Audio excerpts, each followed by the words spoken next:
PDI Perjuangan menyeret nama Presiden ke-7 Joko Widodo dan Wakil Presiden Gibran Rakabuming Raka soal penetapan tersangka Sekjen PDIP Hasto Kristianto oleh Komisi Pemberantasan Korupsi atau KPK. PDIP menilai penetapan tersangka Hasto Kristianto ada motif politisasi. Partai berlambang banteng tersebut seakan tak percaya jika Hasto terlibat dugaan suap Harun Masiku. Ketua DPP PDIP Bidang Reformasi Sistem Hukum Nasional, Roni Talapesi pun memberikan penjelasan. Ia menduga Hasto dijadikan tersangka karena kerap mengkritik Presiden ke-7 Jokowi dan keluarga. Terlebih partai yang diketuai oleh Megawati Soekarno Putri tersebut telah memecat Jokowi, Gibran, dan Bobi Nasution sebagai kader beberapa waktu lalu. Terkait hal ini, Gibran memberikan responnya.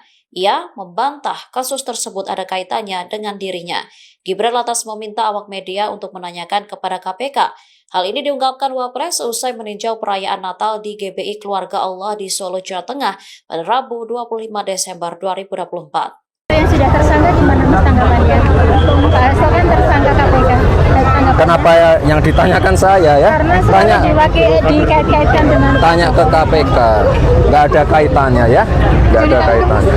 Dugaan kami pengenaan pasal obstruction of justice hanya formalitas teknik hukum saja.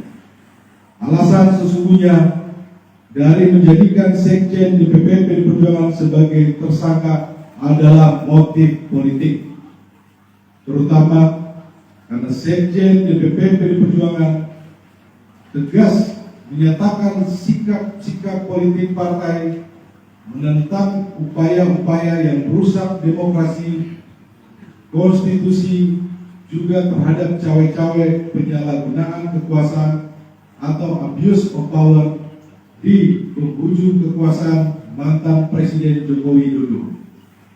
Bahkan sikap tegas ini baru terjadi minggu lalu ketika partai mengambil sikap yang tegas dengan memecat 3 kader yang dinilai telah merusak demokrasi dan konstitusi. Download Tribun X sekarang, menghadirkan lokal menjadi Indonesia.